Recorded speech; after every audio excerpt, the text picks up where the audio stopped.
분들 많으실 텐데요. 국민을 위한 정치, 함께하는 정치, 생산적인 정치를 고민하는 시간입니다. 시사야 금요정치 토론 공동정치구역 함께하실 두 분 패널 모시겠습니다. 최진영 변호사 모셨습니다. 안녕하세요. 네, 반갑습니다. 최진영입니다. 최진봉 성공회대 신문방송학과 교수 자리하셨습니다. 안녕하세요. 네, 안녕하세요. 보니까 두 분 이름에서 이미 공동정치구역이 실현이 된 것 같다는 생각이 들어요. 봉 교수님 옆에 영 변호사입니다. 그러니까 영 변호사, 봉 교수님 이렇게 구분해서 불러야 되는 건가요? 이름이 같이 거의 뭐 지금 한 글자 빼고 비슷하시니까요. 종종 그 진행자가 헷갈리세요. 그리고 얘기하다가 네, 그럴 때가 있어요. 제가 헷갈리지 않도록 진행자님은 안 헷갈리시네요. 이름에서 하여튼 공동정치구역이 이미 실현된 거나 다름이 없으니까요. 두 자나 오늘 좀 같습니다. 생산적인 토론이 좀 됐으면 좋겠습니다. 근데 사실 시작은 이렇게 좀 밝게 얘기를 했지만 신종 코로나 바이러스 확산세가 좀 심상치 않지 않습니까? 오늘 국내 확진자가 5명이 추가로 발생하면서 총 11명으로 지금 늘어난 상황이고요. 그렇죠. 3차 감염 추정 사례까지 지금 발생하면서 우려가 커지고 있습니다. 이 상황이 이렇다 보니까 확인되지 않는 사실이 급속도로 퍼지는 이른바 가짜뉴스 문제도 굉장히 심각한데요. 이 얘기를 좀 나눠보면 어떨까 싶은데요. 문재인 대통령이 가짜뉴스를 중대한 범죄로 규정하고 엄정 대응하겠다 이렇게 강조를 했는데 자유한국당은 방역보다 가짜뉴스를 잡는 데 급급하다 이렇게 비판을 했어요. 여기에 대한 의견이 어떠신지. 저는 둘 다 중요하다고 생각해요. 그러니까 방역도 정말 철저히 해야죠. 그러니까 이게 확산되지 않도록. 근데 가짜뉴스, 그러니까 이제 제가 말씀드린 건 신종 코로나 바이러스에 관련된 가짜뉴스들은 이게 사회적 혼란을 부추길 수밖에 없거든요. 이런 가짜뉴스들이. 그러면 사회적 비용도 증가하게 되고요. 또 하나는 정부나 방역 당국이 열심히 하고 있는 부분들을 신뢰하지 못하게 만드는 요소로 작용할 수 있어요. 그러면 이게 체계적으로 모든 국민이 공동으로 대응을 해야 되거든요. 그러니까 방역을 하기 위해서는 또 감염을 최대한 막기 위해서는 모든 그 국민들이 한 마음으로 해야 되는데 여기에 막 잘못된 정보, 제대로 확인되지도 않은 정보, 그다음에 뭐 정부가 하고 있는 일이 잘못됐다고 얘기하는 정보 이런 정보들이 나오게 되면요. 이제 신뢰를 안 하게 됩니다.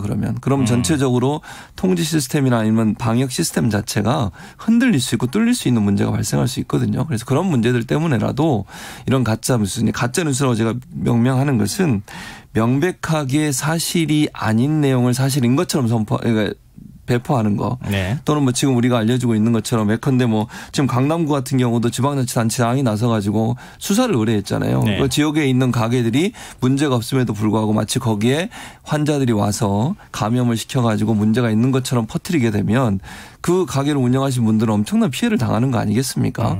그런 여러 가지 사회적 문제점이 있기 때문에 이런 문제들을 예방하기 위해서라도 사회적인 어떤 추가 비용도 막고 방역의 어떤 체계적인 어떤 운영을 위해서라도 이런 잘못된 정보를 사실인 것처럼 퍼나르거나 만드는 행위들에 대해서는 일정 부분 제재가 있어야 한다고 생각합니다. 최진봉 교수님은 이제 언론학 전문가이시기도 하니까요. 그렇죠. 지금 기존 언론은 재난보도 준칙이 있지 않습니까? 네, 그렇죠. 재난보도 준칙을 충실하게 지키고 있다고 보십니까? 뭐 언론 같은 경우에는 그래도 대부분 뭐 충실하게 지켰냐면 언론사마다 약간의 차이가 있으니까 그렇지만 레거시 미디어라고 얘기하는 기존 미디어들은 그래도 지키려고 노력을 하고 있죠. 지금 가짜뉴스가 퍼지는 가장 중요한 어떤 소통 수단이 SNS나 유튜브라고 하는 두 가지 공간이라는 생각이 들거든요. 그러니까 아무래도 SNS, 유튜브 같은 경우에는 사람들의 관심을 끌어서 클릭을 유도하고 그걸 통해서 경제적 이익을 얻을 수 있는 구조로 운영되다 보니 사람들의 관심을 끌기 위해서 좀 자극적이고 좀 뭐 선정적이고 폭력적 이런 영상들이나 정보들이 많이 나오고 난무하는 경향이 있어요. 이번 이 사태 같은 경우도 전염병이라고 하는 것이 상당히 사회적으로 파급력을 가질 수 있는 그런 어떤 이슈거든요. 그런데 이걸 이 과정에서 일반적으로 언론들이 보도하는 내용이나 정부가 발표한 내용만 얘기해서는 클릭을 유도할 수 없는 거죠. 그런 한계를 벗어나기 위해서 결국은 좀 더 자극적인 얘기를 만들어내고 확 뭐 이렇게 부풀리거나 왜곡시켜서 정보를 자꾸 이렇게 흘리게 되는데 그러다 보니까 사회적 혼란이 더 부추겨지는 문제가 발생한다고 볼 수 있겠죠. 근데 뭐 앞서 이제 문재인 대통령이 가짜뉴스 엄단 방침 밝히고 자유한국당은 가짜뉴스 잡는데 너무 급급하다. 방역에 더 신경 써라. 이런 입장을 보였거든요. 그렇습니다. 아시다시피 문재인 대통령께서는 대통령이기 전에 법조인입니다. 그런데 중대한 범죄로 그 가짜뉴스를 규정을 하고 엄정 대처하겠다라고 했고 실제로 지금 오늘 같은 경우에는 강남구청에서 이와 같은 이른바 가짜뉴스에 대해서 형사 고발 조치했다고 하는데 뭘로 처벌하죠? 뭘로 처벌하죠? 처벌 근거 규정이 없다. 처벌 근거 규정이 사실은 없습니다. 네. 왜냐? 이 부분이 우리가 딱 10년 전으로 돌아가면 이른바 미네르바 사건이라는 게 있었습니다. 네. 그때 이제 리만 브러더스 사태하고 외환 위기 때 어떤 그 국가의 정부의 대책이 잘못됐다라는 취지로 해서 인터넷에 올렸고 그것을 전기통신사업법 47조 위반으로 해서 이른바 공익을 해칠 목적으로 인터넷에 허위사실 유포 혐의로 해서 그때는 법이 있었습니다. 네. 그거를 검찰이 구속영장을 청구하고 법원이 영장을 발부했었는데 이 부분이 최종적으로 무죄가 판결됐습니다. 그렇게 된 이유가 뭐냐면은 헌법재판소에서 해당 법률 그러니까 가짜뉴스를 쉽게 말하면 처벌하는 유언비어를 처벌하는 그 법률 자체가 죄형 법정주의 명확성 원칙에 어긋난다라고 헌법재판소에 갔더니만 헌법재판소가 공익을 해칠 목적으로 허위의 뉴스를 유포했다? 공익이라는 게 도대체 무엇이며 가짜뉴스란 게 정말 그게 가짜뉴스인지 어떻게 입증을 하느냐. 네. 그 개념 자체가 지나치게 모호해서 무효다라고 해서 헌법재판소에서 위헌을 내려버렸습니다. 네. 그래서 그 당시에 그 여당이었던 한나라당 같은 경우에도 이 위헌이 나온 법률에 대해서 대체 입법을 하기 위해서 규정을 좀 더 축소해서 예를 들어서 뭐 긴급한 필요가 있거나 어떻게 보면은 국가 비상사태 이런 때에 그 가짜뉴스를 할 경우에 처벌한다 이런 법을 위반하기도 했었습니다.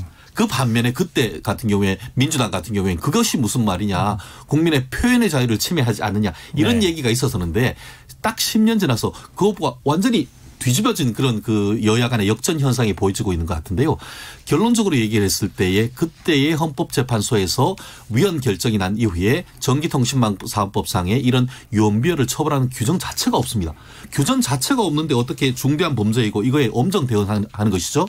그렇기 때문에 국민들 같은 경우에는 사실 불안하지 않습니까? 네. 불안한 것에 대해서 본인들이 아는 것, 해외에서 있던 언론 같은 것들을 올리는 그것을 자꾸 계속 가짜뉴스다라고 때려잡으려고 한다는 게 그게 무슨 말인지 모르겠습니다. 결국은 어떤 가짜뉴스가 나오면 그것이 잘못된 정보라는 것을 해서 지속적인 어떤 그 업데이트를 통해서 국민들에게 환기시키는 신속하게 대응하고 투명한 정보를 제공하는 것이 정부의 역할인 것이지 그것을 무조건 표현의 자유를 침해를 하면서 강력히 처벌해야 된다.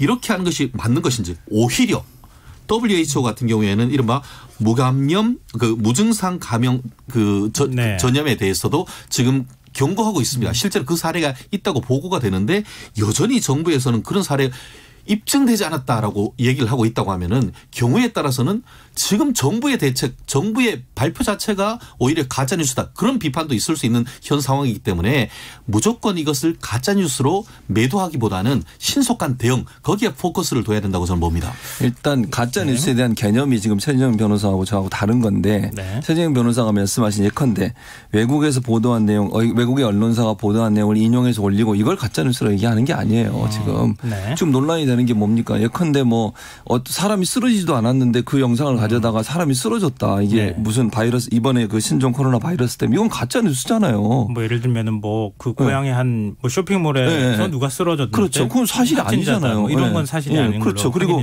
실제 뭐 세 번째 네 번째 확진자가 어디를 갔다. 그런데 가지 않은 지역을 간 것처럼 막 올려요. 네.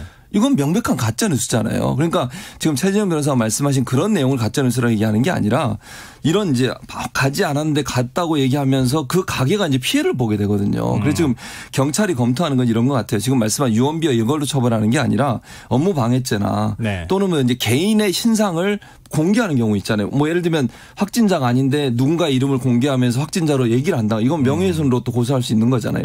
허위사실에 의한 명예훼손. 그리고 지방자치단체가 업무를 추진하는데 공무 집행의 방해 요소로도 작용할 수 있기 때문에 지금 현재 물론 가짜뉴스라는 그 자체만 가지고 처벌하는 규정은 없어요. 현재는. 다만 형사법이나 예컨대 뭐 이 유튜브 영상 같은 데서 막 270km 막 달리는 사람들 있잖아요. 이거는 도로교통법으로 처벌이 가능하잖아요. 네. 또 명예훼손도 처벌이 가능하고요. 그래서 그런 현재 현행법에 있는 법들로 또는 뭐 정보통신망법의 허위사실 유포를 통해서 명예훼손하면 그것도 처벌이 가니까 그런 범위 내에서 이제 처벌의 범위를 찾으려고 하는 것 그렇죠. 같아요. 그런 식으로 해야 되는 것이지 어떤 뉴스를 올리고 특히 아까도 말씀하신 것처럼 이른바 그 예전부터 있었던 전통 미디어, 레거시 미디어에 대해서는 본인들이 그 재난 보도 준칙을 지키는 반면에 뉴 미디어에서는 그것을 지키지 않는다라고 얘기하지만 오히려 최근에 소셜 미디어나 이런 데에 훨씬 더 신속하게 빠르게 현장에 있는 사진들을 올리고 있고 그것을 오히려 거꾸로 그 레거시 미디어에서 인용하고 있는 그런 상태 아닙니까? 맞아요. 그렇다고 한다고 하면은 무조건 둘을 나눠서 우리는 선, 저쪽은 악 이렇게 한다는 것은 저는 또 지나친 이분법이고 그러니까. 말씀드렸듯이 저도 공감합니다. 특히 어떤 개인의 어떤 그 신상이라든가 명예나 이런 부분은 존중해야 되죠. 그렇지만 그 또한 지금 같은 어떤 그 WHO가 전 세계적인 어떤 재난 상황이라는 것을 경고하고 있는 이런 상황이라고 한다면 이른바 공공의 어떤 안전이나 이런 측면에서 어느 정도의 표현의 자유는 좀 더 넓게 그 인정해 주는 것도 무조건 그런 부분에 대해서 벽안시하고 정부의 어떤 정책을 반대한다고 그렇게 표현하기에는 그렇죠. 좀 조심스럽다는 말입니다. 이걸 하나 제가 좀 여쭤봤으면 좋겠는데요. 지금 이제 그 가짜뉴스 개념에 대해서 말씀하셨잖아요. 그러니까 명백하게 사실이 아닌 허위 그렇죠. 조작 뉴스에 관한 부분 그리고 뭐 우리가 지금 넓은 개념의 가짜뉴스라는 표현을 쓰는데 의견을 쓰는 것과 사실을 쓰는 건 좀 다른 개념이잖아요. 근데 방송통신위원회에서 사실과 다른 얘기를 인터넷에 유포하는 그런 글이라든가 뭐 SNS나 이런 것은 삭제 조치한다거나 이렇게 하는 그렇죠. 것에 대해서는 제 말씀이 바로 그런 겁니다. 그게 정부의 역할이란 거죠. 그렇게 해서 좀 제대로 그 어떤 된 정보가 아닌 것이고 정말 그 유언비어라고 한다고 하면은 그런 부분에서 이제 사후 통제니까 그걸 검열이라고 할 수도 없는 것입니다. 그게 명백하게 허위 사실인 것이라고 한다면은 그런 부분을 삭제한다거나 그런 부분에 대해서 추적해서 관리하는 그런 게 필요한 것이지 계속해서 어떤 그 국민들이 표현하고 글에 올리는 것을 가짜 뉴스가 중대 범죄로 규정하고 대통령 자체에서 엄정 대우가 하겠다고 한다고 하면은 이건 보통 사람들 무서워서 글이나 올리겠습니까? 그러니까 최재형 변호사가 이해하시는 거하고 제가 이해하는 게 다르다는 거예요. 그러니까 대통령의 말씀은 그 지금 최재형 변호사 얘기한 그 얘기예요. 그러니까 사실이 아닌데 사실인 것처럼 쓴 거에 대한 처벌을 하자는 것이지 의견을 표현하고 예를 들면 정부가 하는 지금의 방역 체계가 문제가 있다 의견 제시할 수 있죠. 근데 그건 뭐 저는 문제가 안 된다고 봐요. 그걸 처벌하면 그건 잘못된 저는 그건 그렇다면 저도 반대할 거예요. 근데 명백하게 사실이 아닌데 다른 사람의 명예를 훼손하거나 아니면 업무에 방해를 할 정도로 이름을 막 퍼나른다거나 뭐 조작해서 영상을 만들어 가지고 그게 사실인 것처럼 퍼나르는 행위 여기에 대한 처벌을 하겠다. 이게 정부 정책이라면 저한테 보내주십시오. 제가 그분들을 대리해 가지고 제가 명예훼손으로 고소해 드리겠습니다. 좋습니다. 의견 일치를 한다. 여기에 대해서는 거의 공감대가 이루어진 것 같고요. 이 부분 하나 더 좀 여쭤봤으면 좋겠는데요. 어제 이어서 오늘 이제 중국 우한 지역에 있는 우리 교민들을 데려오기 위한 전세기가 한데 또 오늘 출발하지 않았습니까? 그렇습니다. 지금 이 그 우한 교민들을 수용하는 수용 시설에 관한 문제에 대해서도 서로 간에 지금 뭐 설왕설래가 있는 상황인데요. 오늘 심재철 자유한국당 원내대표가 천안은 민주당 의원들 지역구고 아산과 진천은 한국당 지역구다. 이러면서 아산과 진천에 있는 정부 시설에 우한 교민을 잠시 임시로 수용하는 문제에 대한 정치적 배경이 있는 거 아니냐 이런 이제 의혹 제기를 했거든요. 또 비판을 하기도 했고요. 이 부분에 대해서는 어떻게 보십니까? 저는 그렇게 생각하지 않아요. 그러니까 원래 이제 처음에는 이게 이제 저는 이제 좀 잘못됐다는 표현보다는 약간의 실수가 있었던 것은 천안이란 말이 안 나왔어야 돼요. 아예 처음부터. 그러니까 이게 어떤 형태로 이게 흘러나왔는지 모르지만 천안이란 말이 나오다 보니 아산이나 이제 진천에 있는 분들 같은 경우에는 왜 천안은 얘기 나오다가 없어지고 우리로 왔냐 이런 이제 불만이 생길 수 있는 거죠 사실은. 그러니까 지금까지 확인된 내용으로는 외교부 보도 참고 자료에는 천안이라는 그쪽으로 그러니까 그 천안 쪽에 있는 연수원으로 보내는 계획이 검토 방안으로 들어가 있었던 것 같은데 한 언론에서 그 신문에서 그 내용을 듣고 관계자 발로 천안으로 간다 이렇게 보도를 하면서 논란이 좀 커진 측면이 그렇습니다. 있는 것 같아요. 그래서 이제 문제는 이거예요. 처음에는요. 이렇게 700명이나 지금 700명 정도가 사실은 이제 우리나라 돌아오겠다고 신청하신 분들이잖아요. 그러니까 수용 인원이 700명 정도 될 거라고 예측을 못했던 것 같고 그래서 이제 천안에 있는 시설 같은 경우는 700명까지 수용을 못하는 곳이거든요. 거기는 어디라고 제가 말씀을 안 드리겠습니다만 그것도 뭐 공공기관이라고 볼 수 있죠. 거기에 연수원인데 그러다 보니 이제 전체 인원을 수용할 수 없고 1인 1실을 써야 되는 상황이 되다 보니 방이 더 많이 필요하게 된 거죠. 그래서 경찰 인재 공무원 같은 경찰 인재 개발원이죠. 거기 같은 경우는 방이 훨씬 많고요. 그다음에 화장실하고 이게 독립적으로 운영되게 돼 있어요. 네. 샤워실이나 화장실이 그런 여러 조건들이 맞았기 때문에 그쪽으로 선택이 된 것이지. 그리고 또 이 민간 단체나 아니면 민간 기업들한테 이걸 요청할 수는 없잖아요. 뭐 그렇게 할 수도 없고 그 뭐 받아들이지도 않을 거고요. 제가 볼 땐. 그러니까 어쩔 수 없이 국가 시설로 가야 되는 상황이 될 수밖에 없었고 그러다 보니 이제 선택하는 과정에서 인원들을 다 수용할 수 있고 독립된 공간을 운영될 수 있는 지역이었냐 하는 부분을 본 것 같고요. 그리고 국가기관이 운영하는 연수원이 돼야 된다는 조건 이런 조건들이 맞다 보니까 아마 이제 진천하고 그걸 선택한 걸로 보여지고요. 뭐 특별히 제가 볼 때는 정치적 이유를 가지고 거기를 선택할 이유가 저는 없다고 생각해요. 도리어 그걸 고려했다면 거기를 선택 안 했겠죠 사실은. 왜 이런 논란을 불러일으키려고 하겠습니까? 네. 그래서 그런 뭐 한국당에서는 그렇게 주장을 할 수 있지만 정부가 그런 뭐 정치적 고려를 해서 그쪽으로 보내고 이랬을 가능성은 저는 낮다고 봅니다. 네.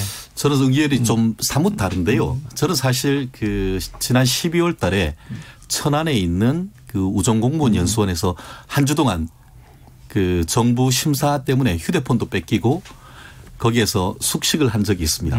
직접 갔다 오셨군요. 예. 네. 큰 길로부터 거의 10분 정도 들어가서 태조산 산자락에 이런 곳이 있었나. 전쟁이 나도 여기는 그냥 모르고 지나가겠네. 이럴 정도로 시설도 굉장히 컸고 굉장히 어떻게 보면은 고립시키려고 한다고 하면은 외부와 굉장히 차단될 수 있고 시설 자체도 수백 명 이상 그 수용할 수 있는 그런 시설이었던 것으로 저는 그 제 체험적으로 아는데요.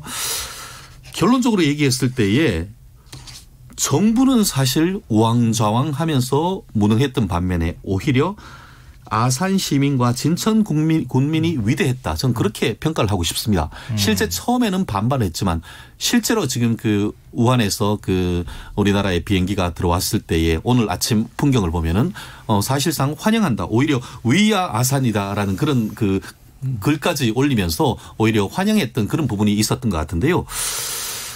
실제 공교롭게도 천안은 갑을 병 모두 국회의원들이 여당 의원입니다. 그 반면에 아산과 진천 같은 경우에는 야당 의원들이죠. 네. 그리고 사실 천안 같은 경우에는 아까 말씀드린 것처럼 우정공무원 연수원 처음에 그게 어떻게 됐냐면은 아직까지 보도하지 말라라고 엠바고를 해둔 상태에서 만들어둔 내부 보도 자료에는 분명히 천안이 있었다는 거예요. 그러니까 사실 객관적으로 봤을 때도 제가 봤을 때는 한마디로 정치적 고려가 없을 때는 천안이 더 맞는 거예요. 왜냐하면은 시설도 크고 그리고 문제가 생겼을 때는 바로 근처에 있는 단국대 천안 대학병원도 있었던 것이죠. 그런데 어떻게 된 심판인지 하루 만에 이것이 뒤집히는 그런 우왕좌왕 속에서 국민들은 정말 그것에 대해서 오해할 수밖에 없는 그런 상황이 됐던 겁니다. 결국 그 위기 단계에서 우리가 3대 원칙이라고 하죠.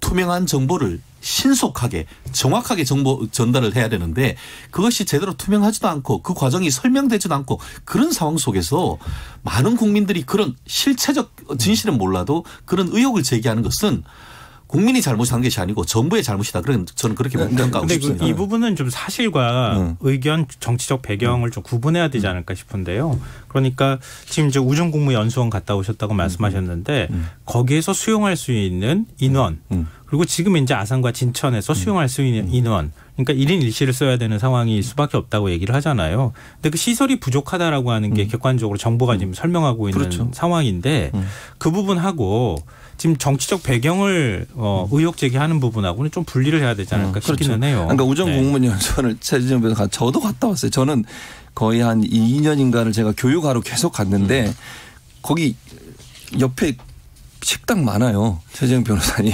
내가 거기 여러 번 갔기 때문에 내가 알아요. 똑같은 데 갔다 왔는데 그러니까 그건 이제 왜냐하면 식당이 있지 거기에는 아파트나 이런 거 없어요. 학교도 없어요. 그러니까 학교가 아니라 아산은 근처에 학교가 10개가 있답니다. 그러니까 그게 1km. 그러니까 내 말은 그러니까 이건 이제 거기 아시는 분들은 다 아실 거니까 네. 그게 예를 들어서 1km 범위 내에서 지금 이제 뭐 학교나 이런 게 1km 정도 떨어진 곳에 있다고 하잖아요. 근데 우정공무원 연수원은 정문에서 바로 오면 식당이 있고 그다음에 그 냇가 있는 쪽으로 쭉 이렇게 가게들 식당들이 많이 있어요. 그러니까 거기는 제가 볼 때는 거기 들어가면 반발이 더 심했을 거라는 생각이 들고 개인적으로. 네.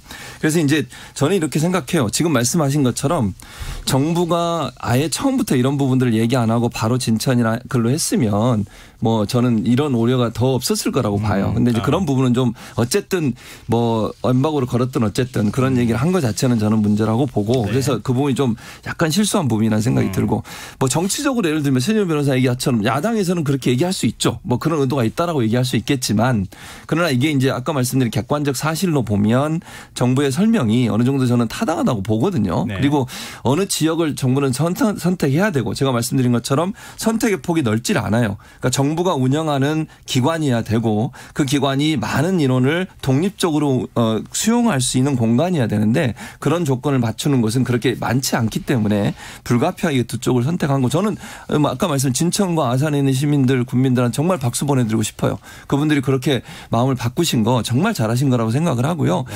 그런 모습이 위대한 국민의 모습이고 결국은 그러면 이 우한에서 오는 분도 얼마나 마음이 편하겠습니까? 사실 이런 소식 이렇게 반대한다는 소식 들으면 얼마나 또 부담이 되겠어요. 그래서 네. 저는 어쨌든 잘 마무리돼서 좋다 이런 생각은 듭니다. 근데 지금 이제 결국은 이런 논쟁도 중요하지만 정치권이 그러면 어떻게 할 거냐. 지금 국가적 재난 상황에서 오늘 민주당 이해찬 대표는 정쟁을 좀 중단하고 최고위급 특위를 구성하자 이런 제안을 했거든요. 근데 이걸 이 부분에 대해서 야당이 과연 협조를 해야 되는 것인지 아니면 뭐 다른 대안이 있다고 한다면 어떤 대안이 있으면 좋을지 그거에 대해서 좀 한 말씀씩 하고 그리고 주제를 바꾸도록 하겠습니다. 다를 때는 야당에서 좀 만나자 해도 잘 안 만나주시더니만 이제 급하긴 급했나 네. 봅니다. 이런 위기와 같은 상황 속에서 여야가 어디 있겠습니까? 국민의 생명과 안전에 관한 문제이기 때문에 그렇기 때문에 한국당 같은 경우에도 기본적으로 초당적으로 협조한다라는 기본 입장에 대해서는 변함이 없다라고 얘기를 하고 있습니다. 네. 다만 그 대응하는 방식에 대해서는 서로 좀 철학과 의견이 대응 방법이 조금 다르긴 한 것 같습니다. 말씀드린 것처럼 오늘 한국당 같은 지금 청와대 같은 경우에는 지금 이렇게 전국적으로 이제 전 세계적인 신종 코로나 문제가 있는데 오늘 그 법무장관하고 또 행정안전부 장관한테 해가지고 지금 이른바 검찰 개혁에 관련해 가지고 지금 업무 보고를 받았다. 과연 이게 어떤 그만큼 분초를 다툴 만큼 정말 우선순위에서 이와 같은 신종 코로나 여파를 대응하는 것과 같을 정도로 해야 되는 문제인가에 대해서 야당이 문제를 제기하고 있지 않습니까? 그럴 정도로 과연 능력 있게 대처하는지 말씀드린 것처럼 예전에 박근혜 정부 때에 메르스 사태가 있었을 때 문재인 그 당시 국회의원 같은 경우에는 뭐라고 했습니까? 청와대가 컨트롤 타워여야 된다라고 했었는데 지금은 오히려 청와대가 컨트롤 타워인지 아니면은 국무총리실이 컨트롤 타워인지 질병본부가 컨트롤 타워인지 우왕좌왕하고 있단 말이에요. 그렇다고 하면 중심을 잡는 그런 모습을 보이는 것에 대해서 오히려 예전에 집권당이었던 지금 한국당의 어떤 비판이나 이런 것들을 고깝게만 들을 것이 아니고 정말 협조하는 오히려 그런 부분에 있어서 예전에 메르스 사태에 대응했던 그런 어떤 경험이나 이런 부분을 같이 나누자 이런 식으로 해서 좀 더 강론적으로 손을 잡으려고 한다고 하면은 그런 부분에 대해서 한국당이 거절하기는 저는 어렵다고 봅니다. 그런 점에서 한국당도 좀 더 어떻게 보면 좀 더 전폭적으로 지금 청와대에서 어떤 내미는 손에 대해서는 적어도 지금은 잡을 필요가 있다. 저는 개인적으로는 그렇게 생각합니다. 동의합니다. 그래서 자유한국당이 좀 전향적으로 이건 국가적 재난 상태잖아요. 그러면 국민을 위해서 일하는 것은 결국 여야가 손을 잡고 이 문제를 함께 공동으로 풀어나가는 겁니다. 차 의원으로서 마지막에 앞부분은 뭐 모르겠고요. 마지막에 얘기해 주신 그 부분을 제가 받아서 그렇게 했으면 좋겠습니다. 손잡고 함께 협력해서 문제 해결을 위해서 노력하는 모습을 보여주면 좋겠습니다. 네. 지금 여러분께서는 KBS 1라디오 김성환의 시사회를 듣고 계십니다. 금요 정치토론 공동정치구역 최진영 변호사, 최진봉 성공회대 교수 두 분 패널과 함께하고 있습니다. 저 화제를 좀 바꿔보겠습니다. 지금 최진영 변호사께서 방금 전에도 지적을 좀 하셨는데요. 문재인 대통령이 오늘 권력기관 개혁과 관련해서 과거의 검찰은 잘못을 스스로 고쳐내지 못했다 이러면서 수사와 기소의 성역을 없애고 국가 사정기관을 바로 세워야 한다 이렇게 강조했는데요. 문 대통령의 발언. 여기에 어떤 의미가 있다고 보십니까? 저는 개인적으로 반은 동의하고 반은 동의하기 어렵다 이런 취지인 것 같습니다. 많은 국민들이 지금까지 어떤 검찰의 이른바 무소불위적 권력 행사, 권력 남용 이런 부분에 있기 때문에 어떤 검찰 개혁을 해야 된다는 것에 대한 당위론적으로는 좀 충분히 인정을 합니다. 그렇기 때문에 많은 국민들이 사실상 이른바 패스트트랙을 통해서 검경 수사권 독립이라든가 아니면은 또 공수처 이런 부분에 대해서 동의했던 것도 사실입니다. 하지만 이번 윤석열 총장이 살아있는 권력에 대해서 수사를 하니까 어떻게 했죠? 오히려 지금 최강욱 공직기관 비서관 같은 경우에는 본인에 대한 기소 쿠데타 라고 얘기를 하면서 네. 나중에 조만간 이 공수처를 통해서 수사받을 대상이 될 것이다. 이런 직격탄을 날렸단 말이에요. 그러니까 야당은 뭐라고 하죠? 드디어 공수처를 여당에서 만든 목적에 대해서 자백했다. 이렇게 지금 비판을 하고 있습니다. 그렇기 때문에 지금 이처럼 야당에 대해서 조사할 때는 특수부에 조사할 때는 특수부를 키우고 박수를 쳤다가 오히려 지금 살아있는 권력을 조사를 하니까 그 조사는 대상 자체에 대해서 추가적으로 이제 수사를 해서 기소까지 할 수 있는 공수처를 빨리 만들겠다. 그런 얘기를 한다는 것이 과연 국민들의 눈높이에 맞는 것인지 말은 검찰 개혁이라고 한다고 하지만 그것이 검찰 개혁인가 오히려 진중경 교수가 얘기하는 가짜 개혁, 개악이 아닌가 그런 비판에서 벗어나기 어려운 점이 바로 그 부분이 아닌가 생각합니다. 네. 저는 이제 그렇게 생각해요. 그러니까 최재형 변호사 말을 했던 것처럼 검찰 개혁에 대한 의미라고 저는 보거든요. 문재인 대통령이 오늘 말씀하신 것은 업무보고 하면서 이제 법무부하고 검찰 관련된 업무보고 하면서 얘기를 하신 거니까 지금 워딩도 그대로예요. 과거의 검찰은 이렇게 돼 있습니다. 그러니까 네. 현재 윤석열 검찰총장을 지명해서 얘기했다고 저는 보지 않고요. 과거의 검찰이 잘못을 스스로 고쳐내지 못했다. 이것 때문에 사실은 검찰 개혁을 하는 거라는 얘기를 하는 겁니다. 그래서 네. 오해를 하시면 안 될 거라는 생각이 들어요. 물론 이제 이 말 자체를 들으면 마치 뭐 현재 현 정부 관련된 인사들에 대한 수사를 뭐 압박을 하기 위한 게 아니냐 이렇게 오해를 하실 수 있는데 분명히 과거의 검찰은 잘못을 스스로 고쳐내지 못했다고 하는 전제가 있기 때문에 과거의 검찰이 제대로 하지 못한 부분을 바로잡기 위해서 검찰 개혁은 반드시 필요한 부분이고 이게 물론 공수처법은 통과가 됐고 어느 정도 이제 가고 있는 과정이 이제 완전히 끝난 건 아니잖아요. 네. 검찰에 대한 권력, 경찰 권력에 대한 견제장도 필요하고 그래서 완성을 위해서 검찰 개혁을 끝까지 수행해야 된다라는 워딩이지 이 자체가 현재 뭐 수사를 받고 있는 사람들에 대한 뭐 의사 표현이다 이렇게 보지는 않습니다. 저희 오늘 얘기할 게 많으니까요. 조금씩 짧게 말씀해 주셨으면 좋겠고요. 그러면은 지금 이제 뭐 울산시장 선거 개입 의혹 등등해서 청와대 전현직 참모들이 한 10여 명이 지금 기소되는 상황이 됐단 말이에요. 이번 검찰 수사가 선거 판세에 어느 정도 영향을 미칠 거라고 보시는지 두 분이 한 말씀 좀 부탁드립니다. 수사가 돼서 기소가 됐으면 이제 재판이 진행되는 네. 것이죠. 재판이 진행되면은 그 과정에서 수사 내용이 재판은 공개이기 때문에 그 내용이 다 나올 수밖에 없습니다. 특히 이번 울산 이른바 선거개혁 의혹 및 하명수사 의혹 같은 경우에는 언론에 많이 나왔습니다만 구체적인 내용이 아직까지 공수장을 통해서 나오지 않았습니다. 그리고 구체적인 증거도 나오지 않았습니다. 그렇다고 한다고 하면은 앞으로 남은 한 7, 80여일 동안 남은 총선 국면에서 네. 하나하나 사실관계가 드러나면 그 자체로서 사실상 상당히 여당의 치명타가 될 가능성이 저는 높다고 봅니다. 그렇기 때문에 물론 4월 달까지 재판이 1심이 선고되기는 어려울 겁니다. 대부분 불구속 사건이기 때문에. 하지만 구체적으로 선거에 어떻게 보면 민주주의의 꽃이 선거인데 그 꽃을 꺾어놨다. 이 사실이 사실 밝혀진다고 하면은 여당이 도대체 무슨 얘기를 할 수 있겠습니까? 그리고 또 하나 어떤 의미가 있냐면은 어떻게 보면은 현직 살아있는 권력의 선거 개입 이 부분을 사실상 막을 수 있는 그런 역할도 사실 하기 때문에 오히려 이 부분 같은 경우에는 야당한테는 상당히 어떻게든 도움이 되고 공정한 선거한테도 도움이 될 수 있다. 저는 그렇게 봅니다. 저는 이렇게 생각해요. 지금 이제 최진영 변호사 말씀하신 것 재판의 내용이 공개가 빨리 됐으면 좋겠어요. 저는. 왜냐하면 지금 언론에 보도되는 주요 내용, 그러니까 주류 언론이라고 제가 표현할게요. 네. 보수 언론이라고 얘기하고 싶은데 어쨌든 주류 언론들이 보도한 내용들을 보면 검찰발로 보도한 내용이 많아요. 그러다 보니까 이미지가 오히려 마치 문제가 큰 것처럼 이렇게 돼 있거든요. 저는 모르겠습니다. 사실은. 사실관계는 재판을 통해서 나오겠죠. 그래서 재판 과정에서 정말 피고인이 주장하는 변호인의 주장과 검찰이 어떤 증거를 갖고 있는지가 명확하게 밝혀졌으면 좋겠어요. 그러면 네. 국민들이 볼 때 정말 올바른 판단을 할 수 있지 않겠습니까? 지금의 보도 내용은 검찰이 기소한 내용들이나 수사한 내용들이 주로 보도가 되다 보니까 어쨌든 검찰 의견이 많이 반영될 수밖에 없는 거잖아요. 그래서 판단이 제대로 받기 위해서는 지금 말씀하신 것처럼 재판 과정을 통해서 재판에서 나오는 여러 얘기들이 좀 공개가 되고 그게 좀 많이 나와서 국민들이 올바로 양쪽 의견을 다 들을 수 있는 기회를 가졌으면 좋겠습니다.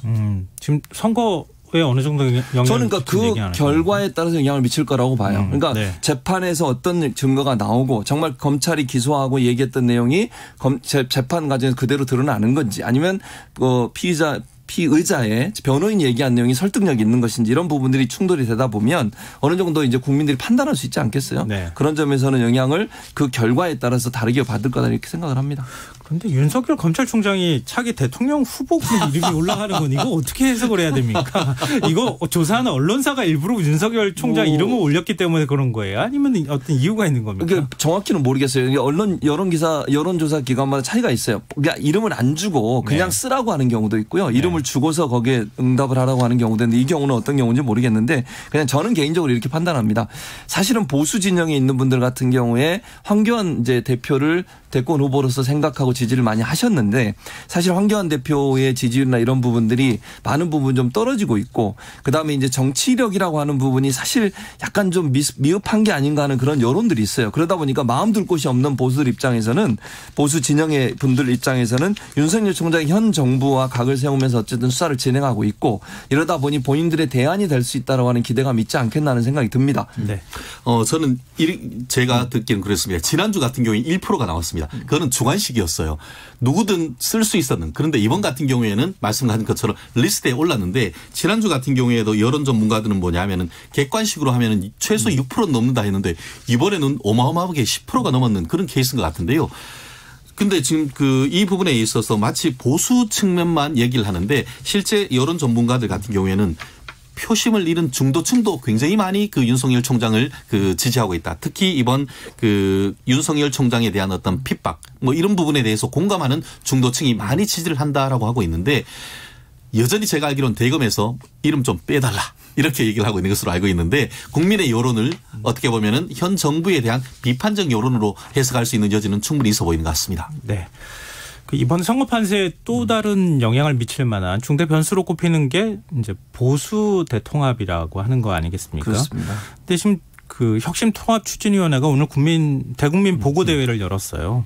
또 오늘 합류할 정당을 공식 선포한다. 이렇게 지금 발표가 미리 이제 예고가 됐었는데 거기까지는 가지 못했거든요. 유승민 의원도 사실 불참을 했고 그래서 새로운 보수당하고 아직 완전한 그림을 못 만들었는데 마지막으로 좀 질문을 드리고 싶은 게요. 보수통합 신당 출범 가능성이 있는지 하고 과연 이번 선거에 어느 정도 영향을 미칠 수 있을 거라고 보시는지. 저는 될 가능성이 굉장히 높다. 이번 같은 경우에는 한국당, 새로운 보수당 그리고 또 바른미래당 전 최고위원 또 이현주 전진당 국민의 소리당 굉장히 많이 들었다는 점에서는 가능성이 높다. 더불어서 이건 찻잔 속의 태풍을 넘어서 굉장히 큰 영향을 미칠 수 있다. 왜냐? 선거의 70%는 구도이다. 통합한다는 것은 후보자를 한 명 낸다는 것입니다.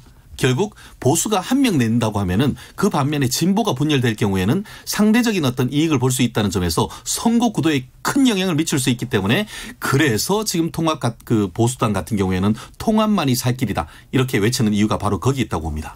저는 일단 조건부라는 생각이 들어요. 그러니까 무슨 말이냐면 통합이 이루어질 거냐 말 거냐 조건부다. 그렇게 저는 전제 조건을 달고 싶은데 유승민 의원이나 이제 새로운 보수당 입장에서는 어쨌든 당대당 협상에서 어떤 경우가 나오느냐가 중요하다고 보거든요. 그러니까 전체적인 그림에서는 함께 모여 있지만 실제적으로 새로운 보수당과 자유한국당이 당대당으로 정말 협상을 해서 거기서 타결을 이루어야 돼요. 그래서 이제 곧 황교안 대표가 오늘 그 얘기했어요. 유승민 의원하고 만나겠다. 유승민 의원도 그런 얘기를 했고 그러니까 만나서 담판을 지어서 어떤 형태로 통합을 이룰지 하는 부분이 합의가 되면 통합이 이루어질 가능성이 높아지죠. 근데 거기에는 반드시 공천 문제가 들어갈 거라고 저는 봅니다. 겉으로는 얘기 안 해도. 사실 새로운 보수당 입장에서 공천 문제를 얘기 안 하고 통합을 할 수 있겠습니까? 근데 그 문제가 어떻게 잘 조율이 되느냐에 따라서 통합이 될지 안 될지. 두 번째, 그러면 통합을 하면 효과가 어느 정도 있을 거냐? 그것도 저는 조건부라고 생각해요. 무슨 말이냐면 단순히 그냥 통합을 하는 것으로 끝나버리면 예전에 한번 여론조사에서 그런 얘기가 있었잖아요. 통합했는데도 사실은 지지율 면에서는 별 차이가 없었고 더 떨어졌다 오히려 이런 여론조사 나온 적이 있었는데 중요한 건 개혁적인 모습을 보여주는 거라고 저는 보거든요. 그러니까 소위 통합을 해서 변화된 모습을 보여주는 것. 그래서 중도층까지 끌어안을 수 있고 돌아간 보수들을 다시 끌어올 수 있는 그런 모습으로 혁신하고 변신하는 모습 보여주는 것. 이게 전제 조건이 된다고 하면 큰 역할을 할 수 있다. 저는 그렇게 봅니다. 교수님 가셔서 특강 한번 해주셔야 될 것 같습니다. 불러주시면 제가 가도록 하겠습니다. 안철수 전 대표 같이 할 수 있을까요? 만만치 않지만 가능성 저는 있다고 봅니다. 계속 그런 가능성을 좀 여운을 남기는 것 같은데. 저는 아니라고 보고요. 그러니까요. 사실 그 부분에 대해서 나중에 또 토론할 기회가 있지 않을까 싶습니다. 지금까지 한 30분 정도 저희가 토론을 했는데요. 항상 이렇게 시간이 좀 모자랍니다. 오늘도 생산적인 토론이 됐기를 바라면서 공동정치구역 여기까지 해야겠습니다. 지금까지 최진영 변호사, 최진봉 성공회대 교수 두 분 패널과 함께했습니다. 오늘 좋은 말씀 고맙습니다. 감사합니다. 네, 불금 되세요. 오늘도 수고한 당신들의 이야기가 여기 있습니다. 김성환의 시사야.